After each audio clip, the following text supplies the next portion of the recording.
శ్రీమాత్రే నమ. జయ గురు దత్తాత్రేయ నమ.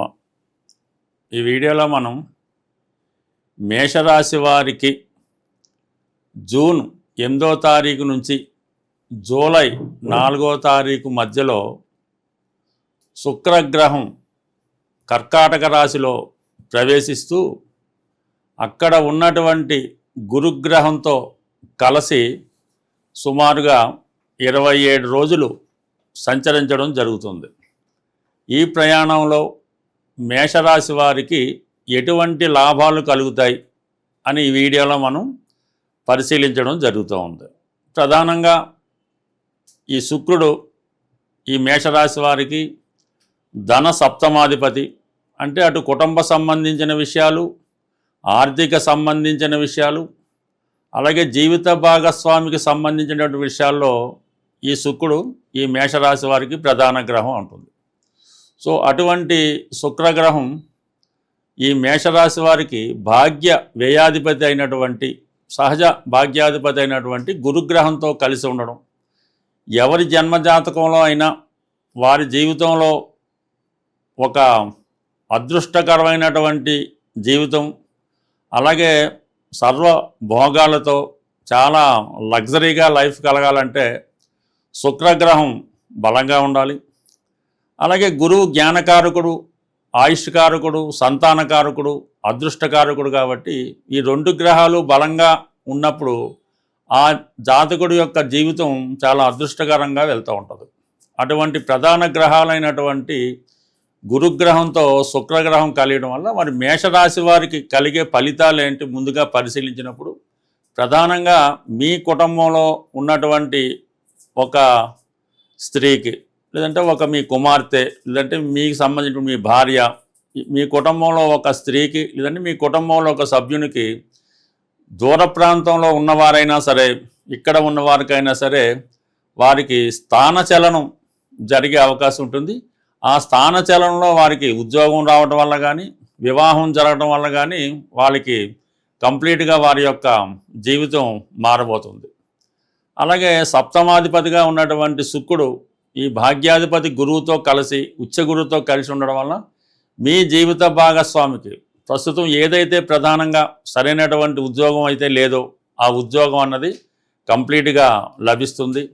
అలాగే ఏదైనా ఒక స్థిరమైనటువంటి గృహ నిర్మాణం చేసుకోవాలన్నా, స్థిరాస్తి కొనాలన్నా ఈ సమయంలో అనుకూలించే అవకాశం ఉంది. బట్ ఏదైనా మీ యొక్క జాతక ప్రకారం ఇప్పుడున్నటువంటి గోచార ప్రకారం సప్తమాధిపతి భాగ్యాధిపతితో కలిసి ఉండడం వల్ల విదేశ ప్రయత్నాలు చాలా వరకు ఫలిస్తాయి.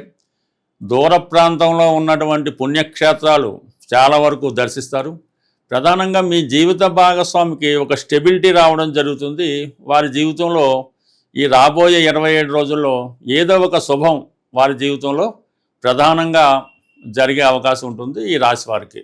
ఇక ముఖ్యంగా వివాహ ప్రయత్నాలు చేస్తున్న వారికి, ఎవరైతే వివాహం కొరకు ఎదురు చూస్తున్నారో వారికి కంప్లీట్గా వివాహ ప్రయత్నాలు ఫలిస్తాయి. అంటే ఇది ఎలా ఉంటుందంటే, ఇప్పుడు ఈ జాతకుడు విదేశంలో ఉన్నాడు, అక్కడ సంబంధాలు అంటే విదేశంలో ఉద్యోగం చేస్తున్నటువంటి అమ్మాయితో కానీ, ఈ జాతకురాలు అమ్మాయి అయి ఉంటే విదేశంలో పనిచేస్తున్నటువంటి అబ్బాయితో కానీ వివాహం కుదిరే అవకాశం ఉంది.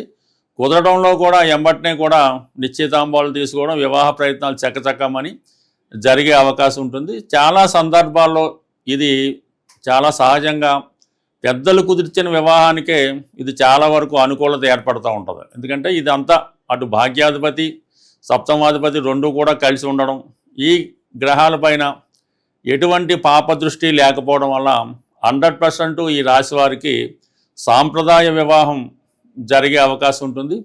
మరి అలాగే ఈ మేషరాశి వారు చాలా కాలంగా ఒక గృహం కొనుక్కోవాలని కానీ, ఏదైనా కొత్త గృహంలోకి మారడం కానీ, ఏదైనా గృహప్రవేశం చేయడం కానీ చాలా వరకు జరిగే అవకాశం ఉంది.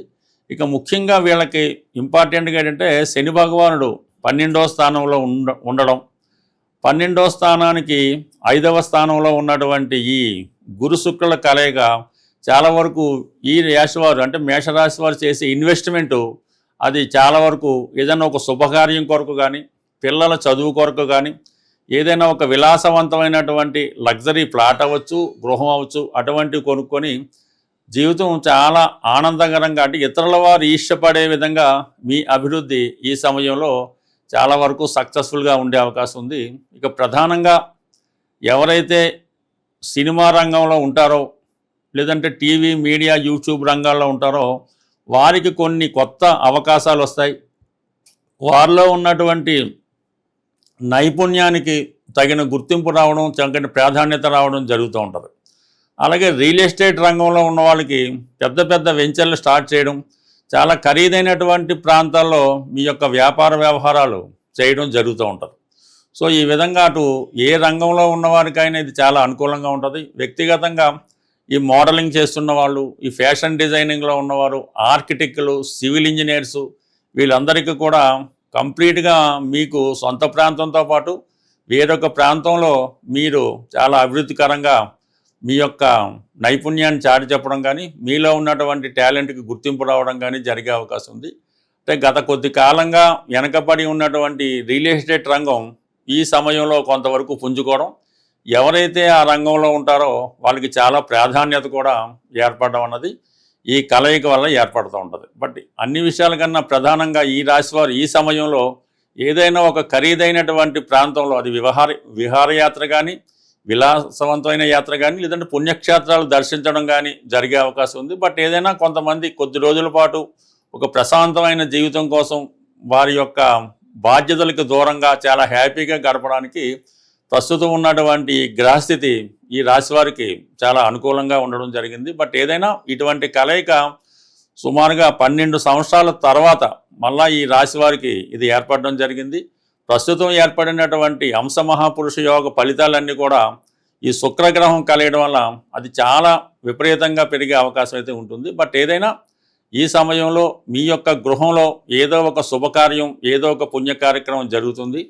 దూర ప్రాంతంలో ఉన్నటువంటి బంధువులంతా కూడా ఒక చోట కలుసుకొని ఏదో ఒక గొప్ప కార్యక్రమాన్ని తలపెట్టడానికి ఇది కారణమవుతూ ఉంటుంది. బట్ ఏదైనా మేషరాశి వారు ఈ గ్రహస్థితి వల్ల జీవితంలో 12 సంవత్సరాల తర్వాత ఒక కొత్త లైఫ్ని చూడబోతున్నారు. అలాగే ఏదైనా ఉద్యోగ ప్రయత్నాలు చేస్తున్న వారికి కానీ, శుభకార్యాల కొరకు ప్రయత్నం చేస్తున్న వారికి ఇది చాలా చక్కని కాంబినేషను. బట్ ఈ కాంబినేషన్ని జాగ్రత్తగా ఉపయోగించుకుంటే జీవితంలో ఒక గొప్ప సమయం మీకు రాబోతుంది. ఏదైనా గోచార రీత్యా సంచరించే గ్రహాలు మనకి అనుకూలమైన స్థానాల్లోకి వచ్చినప్పుడు కానీ, లేదంటే దుస్థానాలు, పాపస్థానాల్లోకి వచ్చినప్పుడు కానీ ఆ గ్రహాలకి తగు విధంగా పరిహారం చేసుకున్నప్పుడు ఆ గ్రహాలు మనకి అనుకూలమైన ఫలితాలు ఇవ్వడం జరుగుతూ ఉంటుంది. అయితే ఏదైనా ఒక శుభగ్రహాన్ని మనం తొందరగా పరిహారం చేసుకోవడం వల్ల ఆ ఫలితం మనకి చాలా తొందరగా రావడం జరుగుతూ ఉంటుంది. అదే పాపగ్రహాల ప్రభావం ఉన్నప్పుడు మనం ఎంత కష్టపడి పరిహారం చేసినా కూడా ఆ పరిహారం అన్నది మనకి లభించదు. బట్ ఏదైనా ఈ రోజుల్లో ఈ పరిహారం అన్నది చిన్నది కానీ, పెద్దది కానీ ఎవరికి వాళ్ళు సొంతంగా చేసుకుంటేనే ఆ ఫలితం వస్తుంది తప్ప మీ తరపున ఇంకొకరు చేశారు అన్నప్పుడు మాత్రం ఆ ఫలితం 99% దక్కకపోవచ్చు. కొద్ది శాతం అన్నది వచ్చే అవకాశం ఉంటుంది తప్ప ఏదైనా ఈ పరిహారం అన్నది ఎవరికి వాళ్ళు చేసుకుంటేనే మంచిది. అలాగే ఒక లగ్నానికి అనుకూలమైనటువంటి గ్రహం పరిహారం చేసుకుంటే చాలా సులభంగా వస్తుంది. వ్యతిరేక గ్రహాలకు పరిహారం మాత్రం కేవలం దానం రూపంలో చేస్తే ఆ ఫలితం తొందరగా రావడం జరుగుతుంది. మరి ప్రస్తుతం మనకి శుక్రుడు శుభగ్రహం, గురువు శుభగ్రహం, ఈ గ్రహాల యొక్క అనుకూలత చాలా తొందరగా పొందే అవకాశం ఉంది. ఎవరైతే మరి రెండు కూడా ఆర్థికపరమైన విషయాలు, కుటుంబపరమైన విషయాల్లో లేదు నిరుద్యోగపరమైన సమస్యలు ఎదుర్కొంటున్న వారికి మరి మీరు శుక్రగ్రహానికి పరిహారం చేసుకుంటే గురువుతో కలిసి ఉన్నాడు కాబట్టి శుక్రుడు బేగా అనుగ్రహించే అవకాశం ఉన్నది. అంటే మరి ఇప్పుడు శుక్రగ్రహానికి పరిహారం అంటే మరి శుక్రగ్రహానికి అధిదేవతగా లక్ష్మీ అమ్మవారు ఉండడం జరుగుతుంది. అందుకని లక్ష్మీ అమ్మవారి యొక్క అనుగ్రహం కోసం మీరు శుక్రవారం రోజు అమ్మవారిని ఆరాధించడం వల్ల మీకు శుక్రగ్రహ అనుగ్రహం అంటే ఈ సమయంలో కాదు, జీవితాంతం మీకు శుక్రగ్రహ అనుగ్రహం కావాలంటే శుక్రవార నియమం పాటించవలసి ఉంటుంది. ప్రధానంగా శుక్రవారం రోజు చాలా శుచిగా శుభ్రంగా ఉండవలసి ఉంటుంది. అంటే చక్కగా తలకి స్నానం చేయడం, కొత్త బట్టలు అంటే గతం రోజు విడిచిపెట్టిన బట్టలు కాకుండా ఫ్రెష్గా ఉన్నటువంటి క్లాస్ కొత్తవి అవ్వచ్చు, ఉతికి ఇస్త్రీ చేసినవి అవ్వచ్చు, కొత్త బట్టలు ధరించవలసి ఉంటుంది.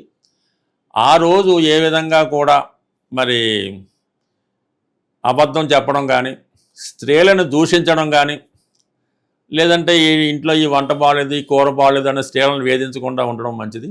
ఆ రోజు మీరు చక్కగా కనకధారా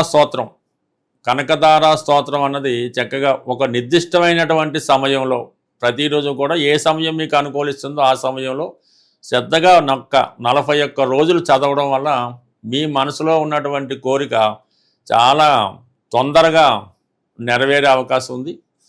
తొందరగా మీకు అనుకూలించాలంటే మీ ఆడపడుచును కానీ, మీ అమ్మగారిని కానీ, లేదంటే మీ అత్తగారు వరుస అయిన వాళ్ళని ఒక శుక్రవారం రోజు మీ ఇంటికి ఆహ్వానించి వారు చక్కగా భోజనం ఇచ్చి ఒక మంచి స్వీట్ బాక్సు అంటే శనగపిండితో చేసినవి కానీ, ఏదో ఒక స్వీట్ బాక్స్ కోవా స్వీట్ కానీ వాళ్ళకి ఇవ్వడం వల్ల శుక్రగ్రహ అనుగ్రహం తొందరగా లభిస్తుంది. స్వస్తి.